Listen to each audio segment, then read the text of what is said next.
अस्सलाम वालेकुम। प्रोग्राम है मेरी धरती मेरी दुनिया और मैं हूं नाज़िया अकरम। लोगों के साथ एक बड़ा ही मसला है, वो बताए क्या? वो ये कि लोग एक दूसरे से बातें करते हैं लेकिन दूसरों की, और इसी वजह से बड़े बड़े मसले मसाइल और गलत फहमियां पैदा हो जाती हैं। A lot of trouble in the world will be disappear if everyone will learn to talk to each other instead of talking about each other। तो जनाब बातें जरूर करें लेकिन अपनी, और आज हम आपसे सुनने आएंगे आपकी अपनी बातें, आपके मसाइल। जनाब हमने आपसे वादा किया था ना कि हम आपके पास आएंगे, आपसे बातें करेंगे, आपके मसाइल सुनेंगे और भी बहुत सारी मजे की बातें करेंगे। तो जनाब आज हमारे साथी कुछ आपके पास आ रहे हैं, आप तैयार हैं ना? गुड। आप देख रहे हैं जगह भी वही है, सेट भी वही है, लेकिन आज हमारे पास आपके लिए है कुछ नया। और वो नया ये है कि हम आपके इलाके में, आपके शहर आ रहे हैं, जहां आपसे पूछेंगे आपके मसाइल के बारे में। भाई जब तक आप कहेंगे नहीं, बोलेंगे नहीं अपने मसाइल के बारे में, तो आपके मसाइल हल कैसे होंगे? तो तैयार रहिए अपनी कहने के लिए। और इसके साथ ही एक और बात भी बता दूं कि आप प्रोग्राम में लाइव कॉल्स के जरिए भी शामिल हो सकते हैं। लाइव कॉल्स पर हम आपसे बात करेंगे एक टॉपिक पर, और वो टॉपिक है कि अगर बॉस नाराज हो जाए तो उसे कैसे मनाया जाए। अक्सर ऐसा होता है ना कि किसी वजह से बॉस नाराज हो जाता है, और कभी कभार तो खैर बिला वजह ही नाराज हो जाता है। तो फिर क्या किया जाना चाहिए, ये हम पूछते हैं आपसे अभी लाइव कॉल्स के जरिए। तो जनाब जल्दी से नंबर नोट कर लें जिस पर आप हमें कॉल कर सकते हैं, और वो नंबर है 0423630864। एक दफा से फिर मैं आपको बता देती हूँ कि ये नंबर है 0423630864। तो जनाब ये नंबर आपने नोट कर लिया होगा। इस नंबर के जरिए आप हमें कॉल कर सकते हैं और प्रोग्राम में शामिल हो सकते हैं। तो जल्दी से कॉल करें और अपने ख्यालात हमारे साथ शेयर करें। लेकिन अभी जरा नदीम अंजुम की खबर ले लेते हैं। नदीम अंजुम पर ना हर वक्त कुछ ना कुछ करने की धुन सवार रहती है। अभी वो पहुंच गए हैं एक वोकेशनल ट्रेनिंग इंस्टीट्यूट में। वो यहाँ क्या कर रहे हैं देखते हैं इस रिपोर्ट में।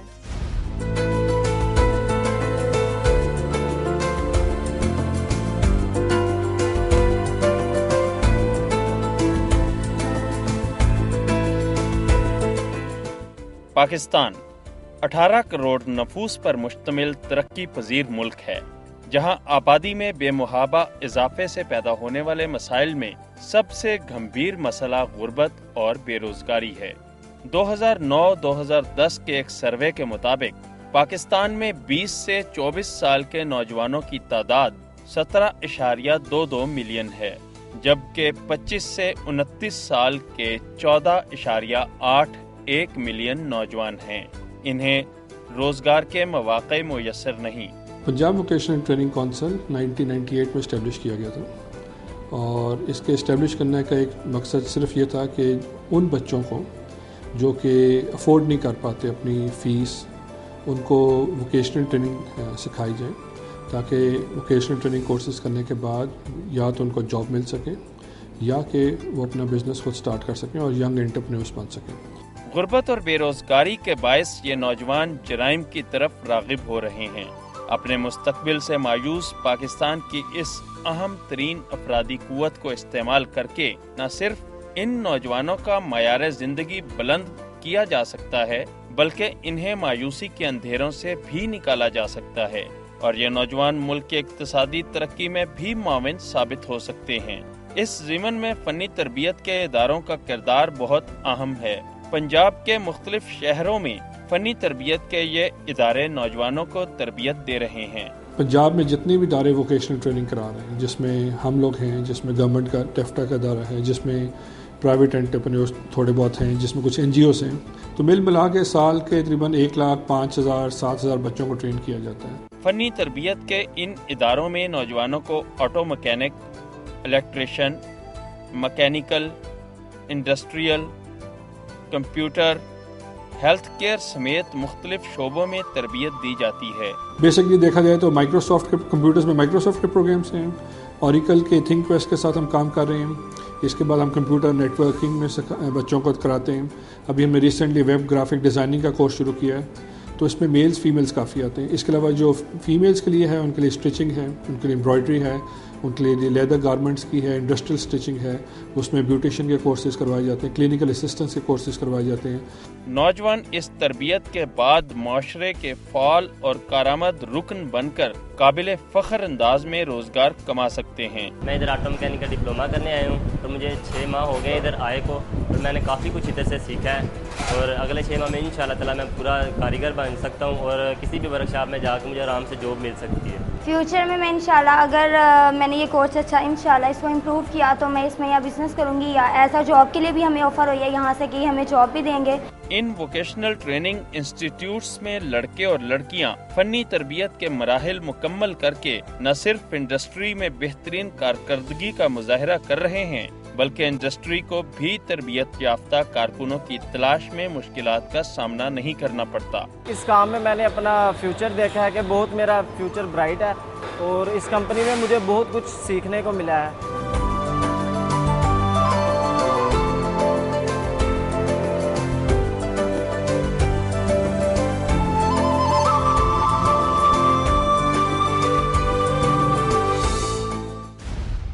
एक बहुत दिलचस्प कोटेशन याद आ गई, और वो ये है कि arguing with the boss is like wrestling with the donkey in the mud. After some time you will realise that you are getting dirty and the donkey is enjoying it. जी जनाब, ऐसा ही है। वो कहते हैं ना कि बॉस इज ऑलवेज राइट, तो फिर बॉस से क्या बहस करनी, क्या जीतना, बिल्कुल ही बहुत ही मुश्किल काम है, नामुमकिन सी बात है। और अभी ले लेते हैं एक और कॉल और देखते हैं कि हमारे साथ कौन है कॉल पे। जी कौन है हमारे साथ इस वक्त कॉल पर? जी मैं अली रजा बात कर रहा हूँ जी। अच्छा अली, आपने आज का हमारा टॉपिक सुना अली? जी बिल्कुल, मैं सुन रहा हूँ। अच्छा, तो हमने जो क्वेश्चन किया था कि अगर बॉस नाराज हो जाए तो उसको किस तरह से मनाया जाए, तो इस बारे में आप क्या कहना चाहेंगे? मैं ये कहूँगा कि बॉस का अगर तो ऑफिस है, उसके सामने शीशा लगा हुआ है, तो बार बार गुजरना चाहिए और बॉस को थोड़ा सा अपना मूड दिखाना चाहिए कि मुझे भी गुस्सा चढ़ा हुआ है। तो अगर फिर भी बॉस नहीं मानते तो फिर काम करके दिखाना चाहिए और बॉस की नजरों से दूर रहना चाहिए। ये तो बिल्कुल मुख्तलिफ बातें हो गई ना, या तो बार बार सामने उसके गुजरना चाहिए या ये तो डिपेंड करता है ना कि आपकी बॉस के साथ फ्रैंकनेस है, प्यार है या नहीं है। जो खाचने वाला। अच्छा वैसे अली, मैं आपको एक पर्सनली बात बताऊं, बॉस से आई डोंट थिंक सो किसी को प्यार हो सकता है। This is very hard thing. लेकिन नहीं, मेरा ज्यादा ख्याल है बॉस को काम करके दिखाना चाहिए और अपने काम से प्रूव करना चाहिए कि बॉस को भी पता चले कि आप काम कर रहे हैं। लेकिन सोचे अगर बॉस को इतना गुस्सा चढ़ा हुआ है कि आपने काम भी पूरा कर दिया, बॉस को काम करके दिखा दिया, फिर भी ना खुश हो, फिर क्या करें? फिर बॉस के सिर्फ केबिन के सामने तेजी से गुजर जाएं और फिर इधर से उधर जाएं और उधर से इधर। यानी कि उल्टा हम बॉस को एटीट्यूड दिखाना शुरू कर दें। उल्टा एटीट्यूड दिखाएं और उन्हें। अच्छा वैसे अली, आप मुझे एक बात बताएं, आपने कभी ऐसा किया? जी मैं बिल्कुल एक जगह, इससे पहले मैं जगह जॉब करता था। आपको मेरी आवाज आ रही है? जी बिल्कुल। हाँ जी अली, मैं आपसे पूछ रही हूँ कि आपने कभी वैसे ऐसा किया अपने बॉस के साथ?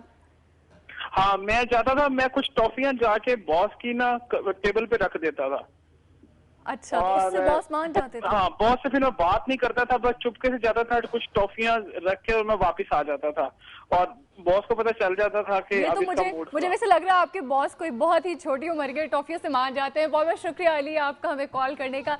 जी जनाब, आपने अली की बातें सुनी। उनका एक और मशवरा था कि या तो बॉस के सामने बहुत दफ़ा जाना चाहिए या फिर उसके सामने बिल्कुल जाना ही नहीं चाहिए, और जो काम उसने आपको दिया हो आप उस काम को पूरा करें। और इस तरह की जो सजेशंस हमें आ रही हैं बहुत ही कमाल की है, उनको अप्लाई करते वक्त ज़रा सोच लीजिएगा कि वो सजेशंस अप्लाई करनी भी चाहिए या नहीं, दिमाग का ज़रूर इस्तेमाल कीजिएगा। इसका हम बिल्कुल मशवरा नहीं देंगे कि आप उनको अप्लाई करें, आपका दिल करता है अपने दिमाग से सोच के आप उनको अप्लाई कर सकते हैं। और जनाब, बातें तो होती ही रहेंगी और अभी हमने आपके पास भी तो आना है, लेकिन फिलहाल ले लेते हैं एक ब्रेक और मिलते हैं ब्रेक के बाद। हमारे साथ रहिएगा।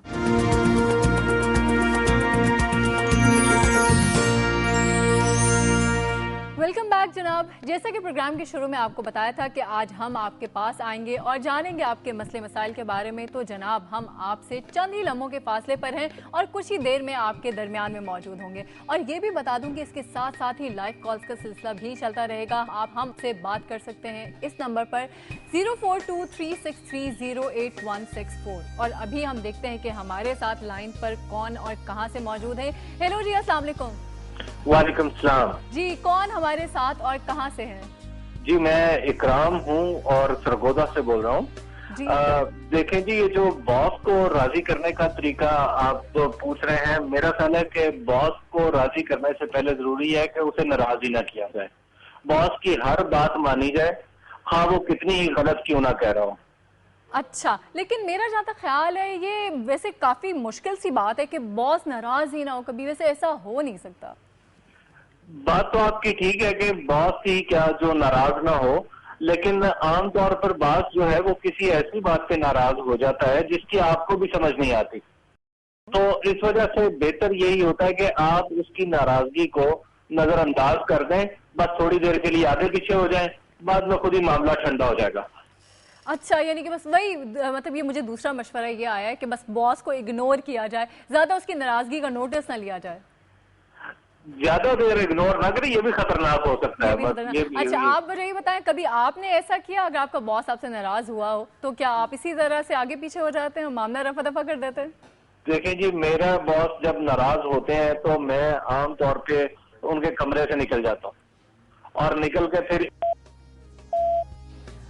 ओहो जनाब, लगता है कॉल ड्रॉप हो गई। हमें बहुत बहुत मज़े के मशवरे जो हैं मुख्तलिफ लोगों से सुनने को मिल रहे हैं, लेकिन इस वक्त हमारे साथ जो हैं हमारे साथी यूनुस आफरीदी कराची से मौजूद हैं और लाहौर से सैयद उबैद अली शाह हमारे साथ हैं, और ये दोनों लोगों से पूछेंगे कि बल्दियाती निज़ाम हमारे लिए बेहतर है या नहीं। पहले हम यूनुस आफरीदी से पूछते हैं कि वो किस इलाके में हैं और वहाँ लोगों का इस हवाले से क्या कहना है।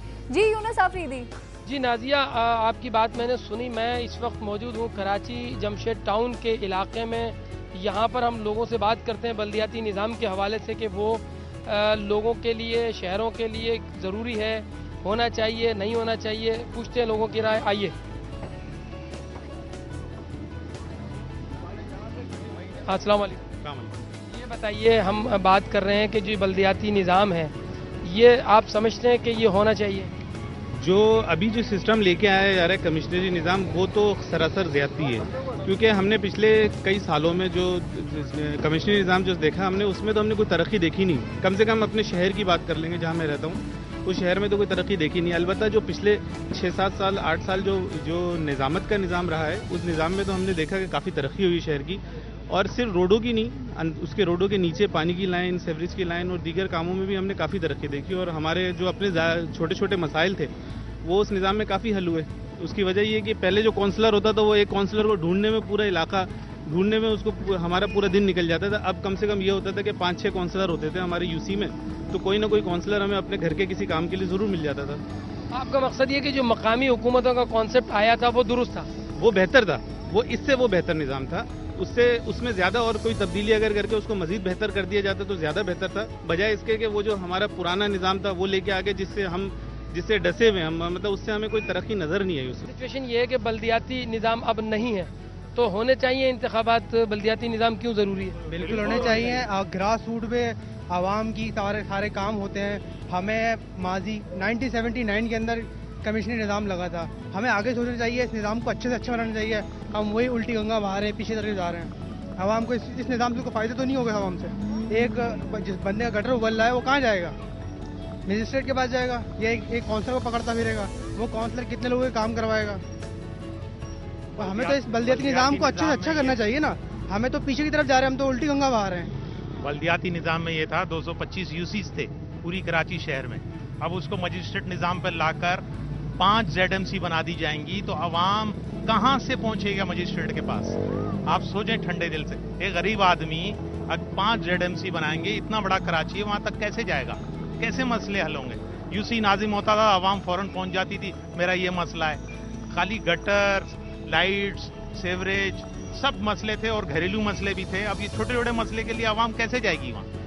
वैसे इतनी महंगाई हो चुकी है। वैसे भी जिन मसाइल की आप बात कर रहे हैं, ये तो एक काउंसलर की हद तक ही सॉल्व होते चाहिए। जी, बिल्कुल काउंसलर की हद तक होने चाहिए।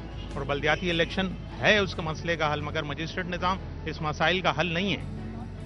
इतना डिले हुआ है बल्दियाती इलेक्शन, काफी दिन हो गए, तो आप समझते हैं इलेक्शन होने चाहिए? फिल 4 होने चाहिए, मगर ये इनकी सेंसरिटी नहीं है, इनकी नीयत ही नहीं है कि ये कराएं।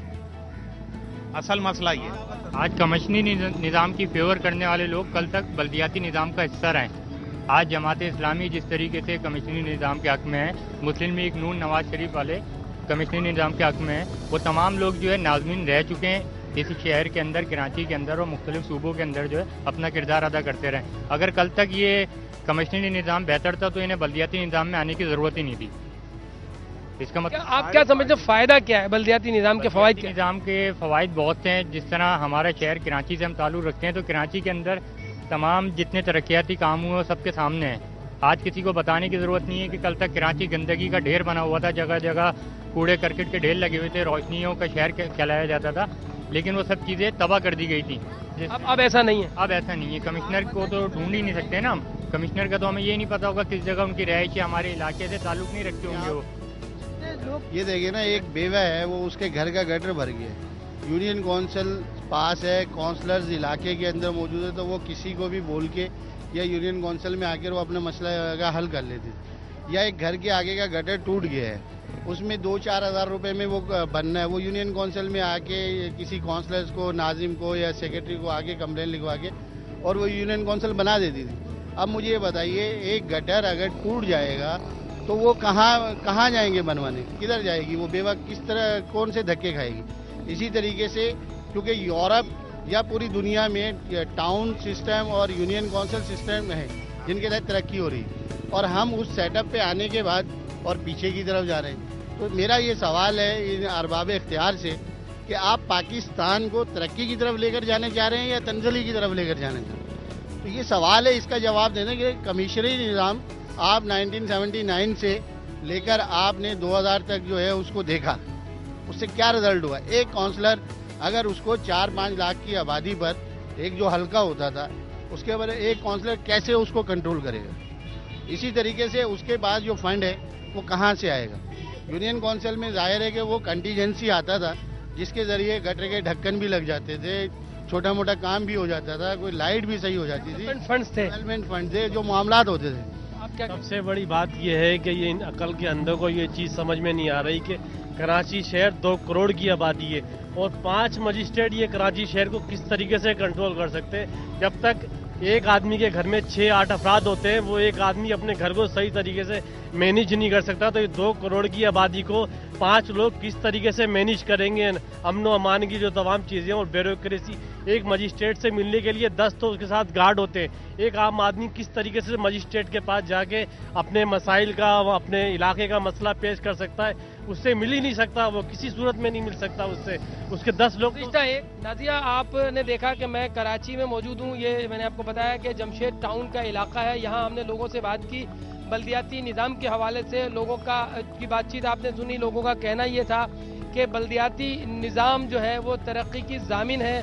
बल्दियाती निज़ाम होने से जो आम आदमी है उसकी दस्तरस में वो रहता है, काउंसलर या कोई नाजिम या यूसी नाजिम, उनके काम बहुत आसानी से हो जाते हैं, बजाय इसके कि अब अगर जो चेंज हुआ है उसमें जाहिर है 5 ZMCs बनेंगी, 5 मुख्तलिफ चेयरमैन होंगे, उन तक पहुंचना बड़ी मुश्किल होगा। तो लोगों ने बल्दियाती निज़ाम को अच्छा कहा है और वो लोगों की ख्वाहिश है कराची के लोगों की कि ये बल्दियाती इलेक्शन हो ताकि यहाँ बल्दियाती क़यादत आए और उनके मसाइल को हल करवाए। जी नाजिया। जी यूनुस आफरीदी, आपका बहुत बहुत शुक्रिया। जनाब, शहरों के बड़े मसले मसाइल होते हैं, यहाँ जितनी सहूलतें होती हैं उतने ही मसाइल भी होते हैं। खैर, बड़े बड़े शहरों में छोटे छोटे मसाइल तो होते ही रहते हैं और शहरों के ये मसाइल हल करती है बल्दिया। हमारे अवाम बल्दियाती निज़ाम से मुतमईन है। कराची के लोग तो वैसे खासे मुतमईन नजर आते हैं और तकरीबन सभी लोगों का ये कहना है कि बल्दियाती निज़ाम से उनके मसाइल हल हो जाते हैं। अब क्यों ना लाहौर के लोगों से भी राय ले ली जाए कि क्या बल्दियाती निज़ाम से अवाम के मसाइल हल हो सकते हैं? ये आप पूछेंगे, लेकिन एक छोटी सी ब्रेक के बाद हमारे साथ रहिएगा।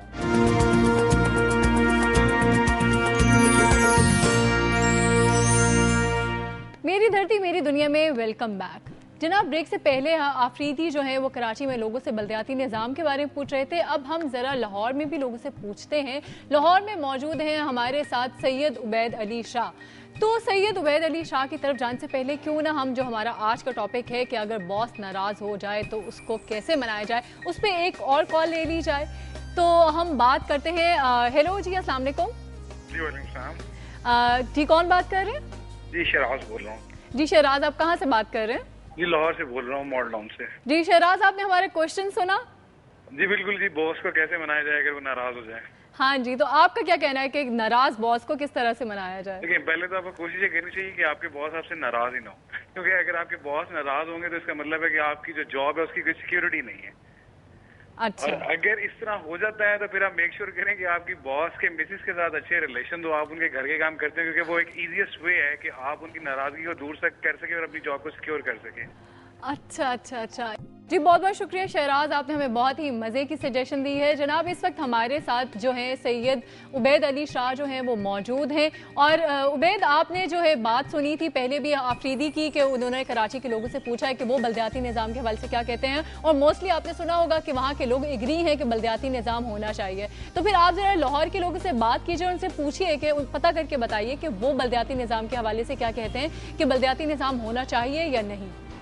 जी नाजिया, जैसे कि यूनुस आफरीदी ने हमें कराची से बताया कि वहाँ की आवाम ने कहा कि बल्दियाती निज़ाम जो है वो बहुत काफ़ी बेहतर है, आम आवाम की रसद में होता है। हम इस वक्त लाहौर में मौजूद हैं, माल रोड पर, और लाहौर की आवाम से जानते हैं कि लाहौर की आवाम इस बारे में क्या कहती है। आप बल्दियाती निज़ाम के बारे में क्या कहना चाहेंगे? बल्दियाती निज़ाम जो है वो नाफिज होना चाहिए? जी, ये बिल्कुल ज़रूर होना चाहिए। ऐसा है कि आपको पता है कि हमारे एरियाज़ में, गली मोहल्लों में अगर कोई मसला मसाइल पड़ जाता तो हम किसके पास जाएं? अगर कमिश्नर साहब के पास जाएं या SHO साहब के पास जाएं तो आई थिंक उनके पास इतना टाइम नहीं होता। तो डेफिनेटली जो हमारे एरिए के जो भी होंगे नाज़िम साहब या काउंसलर साहब, तो हम उनको ही जाके कहेंगे कि हमारे साथ ये प्रॉब्लम्स क्रिएट आ रही हैं, तो काइंडली प्लीज़ हमारे साथ चलें। तो ये सिस्टम होना चाहिए। I am agree with that. आप क्या कहना चाहेंगे कि बल्दियाती इंतखाबात इस सिलसिले में होने चाहिए? जी बिल्कुल, डेफिनेटली होना चाहिए, ये होना चाहिए ज़रूर। Thank you. अच्छा जी, आप बताइएगा कि बल्दियाती इंतखाबात जो हैं, बल्दियाती निज़ाम जो है वो नाफिज होना चाहिए? जी, बल्दियाती निज़ाम बिल्कुल नाफिज होना चाहिए, क्योंकि यही एक अवामी निज़ाम है। इसमें अवामी नुमाइंदे जो हमारे मोहल्ले के काउंसलर होते हैं, जिन तक हमारी अप्रोच होती है, हम इजीली उनको मिल सकते हैं, उनसे बात कर सकते हैं, वो लोग हम में से ही होते हैं। अगर हम कहीं और किसी सिस्टम में जाते हैं तो हमारी अप्रोच नहीं है, एक गरीब आदमी की, एक आम इंसान की अप्रोच में नहीं होते ये लोग।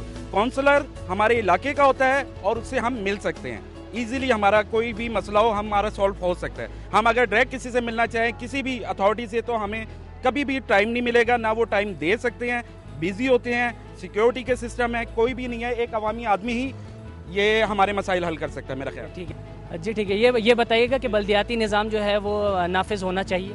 जी, मेरे नज़दीक इस वक्त जो है ना, ये मसाइल नहीं है मुल्क के। मुल्क का मसला हमने 63 साल से हम लोग देख रहे हैं कि यहाँ पे बल्दियाती निज़ाम, मुख्तलिफ निज़ाम राइज हो चुके हैं, लेकिन पब्लिक के मसाइल जू का तू हैं। अब सिर्फ जहाँ पाकिस्तान में सिर्फ इनकलाब, और इनकलाब की सूरत में आता है ये हम लोगों की मजमूई सोच जैसे जैसे डेवलप होगी इसी तरह लोग निकलेंगे बाहर। और ये बल्दियाती निज़ाम हो गया या जमहूरी निज़ाम हो गया, ये किसी किस्म का निज़ाम इस मुल्क में मज़ीद नहीं चलने वाला। ये हर दफ़ा इसी तरह ही होता है कि चेहरे बदल के आ जाते हैं, लेकिन ये लूटने वाले एक जैसे ही हैं पीछे, उनका मौक़िफ़ एक ही है, उनका तरीका वारदात मुख्तलिफ हो जाता है, लेकिन हमेशा आवाम पिसती है। और आपके ख्याल में आप क्या सजेस्ट करेंगे कि क्या होना चाहिए? ऐसा कौन सा बेहतर चीज़ होनी चाहिए? अगर बल्दियाती निज़ाम जो है वो नाफिज नहीं होता तो क्या इसके अल्टरनेट क्या होना चाहिए आवाम के? देखें, बल्दियाती निज़ाम है तो बेहतर, लेकिन मेरा मकसद सिर्फ ये है ना, ये जो चोर डाकू लुटेरे जो हमें 63 साल से खा पी रहे हैं, इनके चेहरे तब्दील होने चाहिए, इनको बिल्कुल तब्दील होना चाहिए।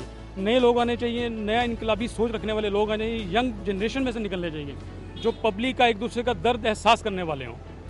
इसी तरह अगर हम लोग तमाशा खेल इनका देखते रहेंगे, जैसे मज़ीद हम लोगों ने अपने 63 साल पाकिस्तान के ज़ाया किए हैं, मज़ीद ज़ाया करेंगे। तो मैं तो अपनी राय यही दूंगा कि बल्दियाती निज़ाम वगैरह कुछ नहीं है, सिर्फ लोगों में इनकलाबी सोच आनी चाहिए, उसके तहत मुल्क को चलाना चाहिए।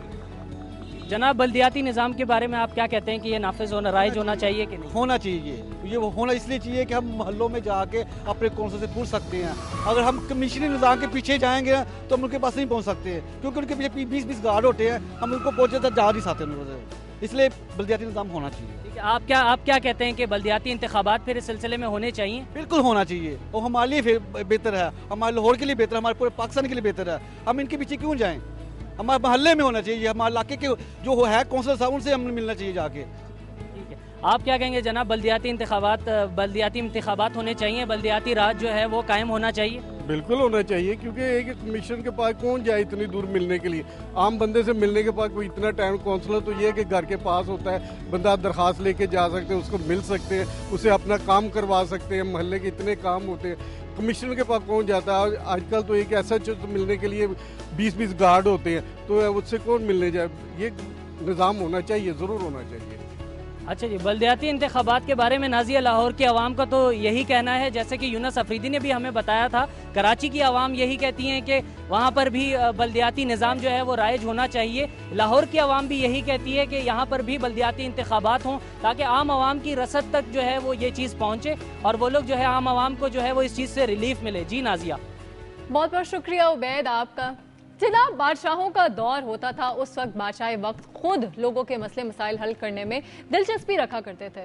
लोग मुख्तलिफ तरीकों से बादशाहों तक रसाई हासिल करते थे। एक बादशाह ने तो अपने दरबार से महल के दरवाजे तक लंबी सी जंजीर बांध रखी थी, जिसे सवाली किसी भी वक्त खींच कर बादशाह की तवज्जो हासिल कर सकता था। अब ना तो बादशाहों का दौर है और ना ही जंजीरों का जमाना है। अब तो लोग डायरेक्ट किसी हुकूमती नुमाइंदे से बात करके अपने मसाइल का हल फौरी तौर पर चाहते हैं। इन दिनों लोग सदर या वजीर आजम तक तो नहीं पहुंच सकते, अलबत्ता अपने इलाके के कौंसलर या नाजिम से मिलकर अपने मसाइल बता सकते हैं और इनके हल का सद्देबाब भी कर सकते हैं। यही तो बल्दियाती निज़ाम की खूबसूरती है और इस निज़ाम से लोग कितने मुतमईन हैं ये तो आपने देख भी लिया और सुन भी लिया। अभी बढ़ते हैं लाइव कॉल्स की तरफ और देखते हैं कि इस वक्त हमारे साथ कॉल पर कौन मौजूद है और हमारा टॉपिक है कि बॉस नाराज हो जाए तो उसे कैसे मनाया जाए। जी हेलो, अस्सलाम वालेकुम। हेलो, अस्सलाम वालेकुम। अस्सलाम वालेकुम जी। जी कौन बात कर रहे हैं? जी मैं जफर अब्बास बात कर रहा हूँ लाहौर से। जी जफर, आपने हमारे जो प्रोग्राम में हमने क्वेश्चन किया था, आपने सुना? जी कि वो बॉस नाराज हो तो कैसे मनाना है उनको? जी, तो इस बारे में आप क्या कहते हैं? मेरा ये कहना जी कि ये काम तो यकीनन बड़ा मुश्किल है कि अगर बॉस नाराज हो तो उनको मनाना, लेकिन कोई भी सबॉर्डिनेट जो है ना वो अपने बॉस को अपने मतलब अच्छे काम से ही मना सकता है कि अपने वो काम में अपनी कारकर्दगी में बेहतरी लाए। और जिस वजह से बॉस नाराज हैं, अगर उसके कोई लेट आने की वजह से या किसी काम में मिस्टेक की वजह से उसको दूर करे, तो अगर वो अपना एटीट्यूड जो है बेहतर करता है तो मेरा ख्याल है कि बॉस यकीनन मान जाएंगे जो है।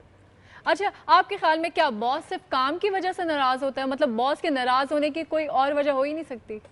देखिए, बॉस से और क्या रिलेशन हो सकता है? देखो कभी कभी ऐसे भी तो होता है ना, हो सकता है बॉस की लड़ाई हुई हो, घर पे बीवी से लड़के आया है और आके बस ना इधर देखा ना उधर आप पे चढ़ाई शुरू कर दी, फिर मेरा ख्याल है कि बॉस को खुद ही जब उसका मूड बेहतर हो जाएगा तो वो ऑटोमेटिकली फिर मान जाएंगे जो है ना।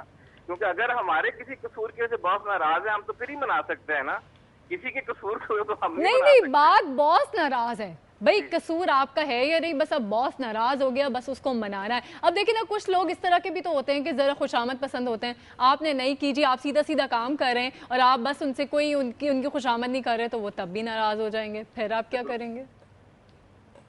जहाँ तक खुशामद की बात है तो मैं समझता हूँ कि पॉजिटिवली अगर किसी की तारीफ कर दी जाए तो इसमें कोई हरज नहीं है। ये तो लामा इकबाल ने भी कहा कि 100 काम खुशामद से निकलते हैं। हाँ, मतलब वो तारीफ बेशक झूठी हो, कर देनी चाहिए।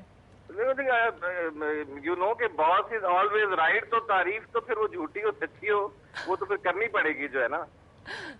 बिल्कुल सही कहा आपने, बहुत बहुत शुक्रिया आपका कॉल करने का। हमारे साथ कौन है और इस टॉपिक पर क्या कहना चाहते हैं? हेलो जी, अस्सलाम वालेकुम। जी वालेकुम अस्सलाम। जी कौन बात कर रहे हैं? जी मैं शहरियार बात कर रहा हूँ। शहरियार, आप कहाँ से बात कर रहे हैं? जी मैं कश्मीर से बात कर रहा हूँ। अच्छा शहरियार, आपने हमारे प्रोग्राम का टॉपिक सुना? जी ये बॉसेस के हवाले से कुछ? जी बिल्कुल बॉसेस के हवाले से है, और वो ये है कि अगर आपका बॉस नाराज हो जाए तो उसको कैसे मनाया जाए। जी एक आपको बात बताऊं, एक रियलिस्टिकली अप्रोच। पहले तो ये है कि बॉस को आपको कभी नाराज नहीं करना चाहिए। आपने बॉस को नाराज किया नहीं है और फिर समझे आप ज़ेर अताब आ जाएंगे उसके, ये तो एक हकीकत है। अच्छा चले, अब आ गया ताब, अब क्या करें, कैसे मनाएं उसे? जाहिर है बॉस को फिर आपको अच्छे काम से जो है उसको करना चाहिए, थोड़ा सा उससे इंटरेक्शन थोड़ा बढ़ाना चाहिए और उनको क्लियर करना चाहिए जो भी आपके दरमियान मसले होते हैं बॉस को। क्योंकि देखें ये किसी की नौकरी का मसला होता है तो आप बॉस को इस तरह से तो नहीं ना। अच्छा शहरियार मुझे एक बात बताएं, खाली अच्छा शहरियार मुझे बात बताएं कि क्या खाली काम से ही बात चल जाएगी कि मतलब काम करे सही है, कुछ कभी कभी खुशामद वगैरह टाइप भी करनी पड़ती है? ऐसी बात है कि बॉस को मस्का लगाना पड़ता है, क्योंकि बॉस जो होता है वो मस्के के बगैर खुशी नहीं होता, ये बॉस की नेचर होती है। क्योंकि बॉस के इर्द गिर्द जो लोग होते हैं ना वो हमेशा सब अच्छा की रिपोर्ट देते हैं, तो बॉस बहुत खुश होते हैं जब आप उसकी खुशामद करते हैं, तो ये कॉमन सी बात है। तो इसका मतलब है हम एक्सपेक्ट करें कि आप भी यही करते हैं शहरयार? आपको डालना पड़ेगा ये एसेंस, खुशामद वाला तो डालना पड़ेगा, बॉस तभी जाके खुश होंगे, साथ काम भी आपको दिखाना अच्छा पड़ेगा। शहरयार आप भी करते हैं अपने बॉस की खुशामद? मुझे मौका ही नहीं मिलता, सच्ची बात बताऊं। ये कैसी मजे की बात है कि मुझे तो मौका ही नहीं मिलता। अच्छा शहरयार, वैसे मुझे एक बात बताएं, अगर हम बॉस की खुशामद कर रहे हो, उसको मस्का वगैरह लगा रहे हो, तो आपके ख्याल में क्या बॉस को पता नहीं चलता? बॉस को पता होता है, लेकिन ये मस्का लगाना भी जरूरी होता है, इसके बगैर उनको मजा भी नहीं आता। उनके गिर्द जो खुशामदी टोला इकट्ठे होता है ना, एक ओवरऑल जो बॉस होता है ना, बॉस भी एक फिनोमिना है ना बिल्कुल पूरी बिल्कुल दुनिया बिल्कुल में। तो बॉस की तबीयत होती है, उसको पता भी होता है कि ये मेरी खुशामद हो रही है, लेकिन वो खुश भी हो रहे होते हैं, उनकी मजबूरी होती है, तो ये तबीयत सी बन जाती है उनकी। तो इस तरह से आपको जो है वो 50-50 रह के काम करना पड़ता है, सारी चीजें जो है वो इंग्रेडिएंट सारे डालने पड़ते हैं। बिल्कुल सही कहा आपने, बहुत बहुत शुक्रिया शहरयार आपका। जनाब बड़े बड़े मजे की बातें हो रही हैं, बातें खत्म तो नहीं होनी चाहिए और होंगी भी नहीं, बस छोटी सी एक ब्रेक लेनी है। हम अभी वापस आते हैं, स्टे विद अस।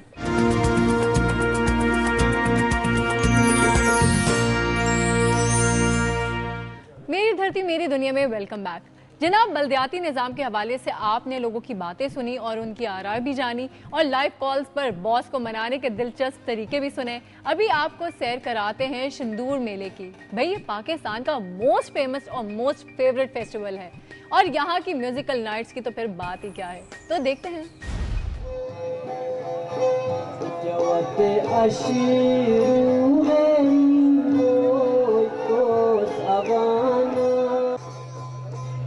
जुलाई का महीना हो और दर्जा हरारत मनफी दर्जा हो, ऐसे में हो गर्मा गर्म महफिल मौसीकी, तो माहौल बन जाता है खुद ही मस्ती भरा।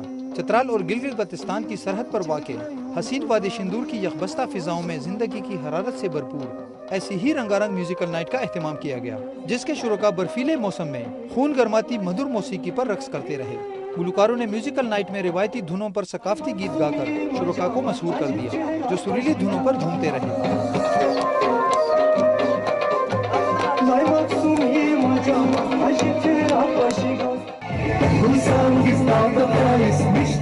महफिल मौसीकी में पश्तो के सदाकारों ने भी अपने फन का जादू जगाकर हाजिरीन को महसूस किया।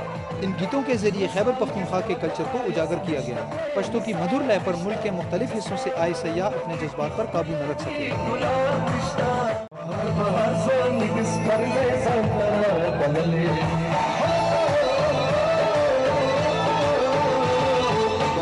बहुत ही मुश्किल से पहुंचे यहाँ पे शंदूर, बहुत ज़्यादा एंजॉय कर रहे हैं फेस्टिवल को और ईयरली प्लान होता है कि जाएंगे शंदूर मेले के लिए और आज वो प्लानिंग उसको हमने अमली जामा पहनाया है। यहाँ पर जो माहौल बना हुआ है, पूरे पाकिस्तान से लोग आए हुए हैं, तो वो सब बहुत इंजॉय कर रहे हैं। म्यूजिकल नाइट में रंगारंग लाइटिंग ने भी माहौल को दुआदशा कर दिया और जर्ग बर्क रोशनी से जंगल में मंगल का सा समा पैदा हो गया।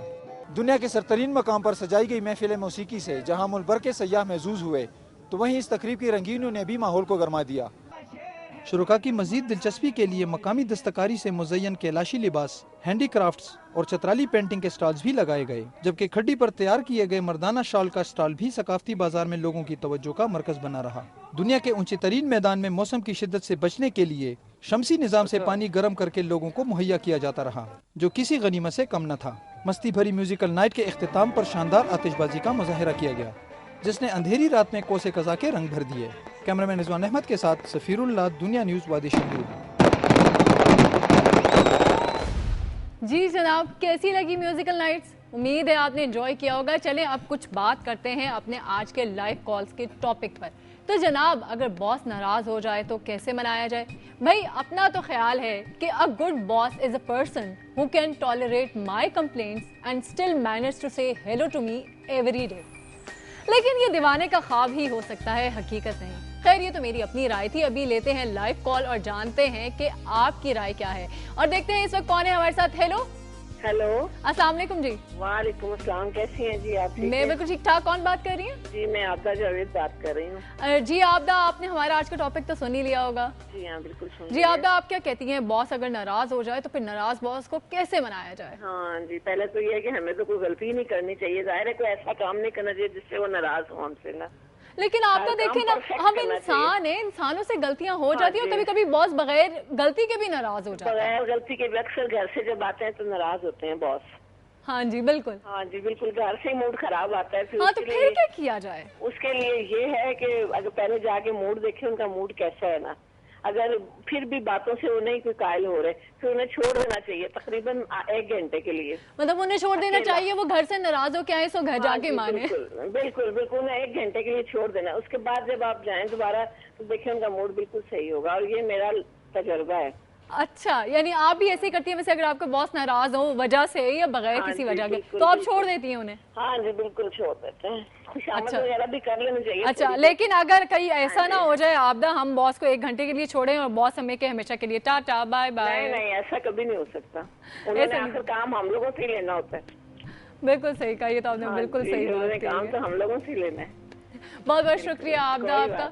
जी जनाब, बॉस नाराज हो जाए तो कैसे मनाना चाहिए, इस हवाले से बहुत ही दिलचस्प बातें सुनने को मिल रही हैं। वैसे एक पते की बात बताऊं, अगर बॉस वाकई में नाराज हो जाए तो उसके सामने ज्यादा देर नहीं रहना चाहिए और पतली गली से निकल लेना चाहिए, क्योंकि जनाब ऐसे मौके पर ना बॉस का ब्लूटूथ ऑन हो जाता है और वो सिर्फ आपके चेहरे से ही आपकी अंदरूनी कैफियत का अंदाजा लगा लेता है, बल्कि दिमाग में भी चला जाता है और वो भी जान लेते हैं कि आपके दिमाग में क्या चल रहा है। तो इसलिए बेहतर है।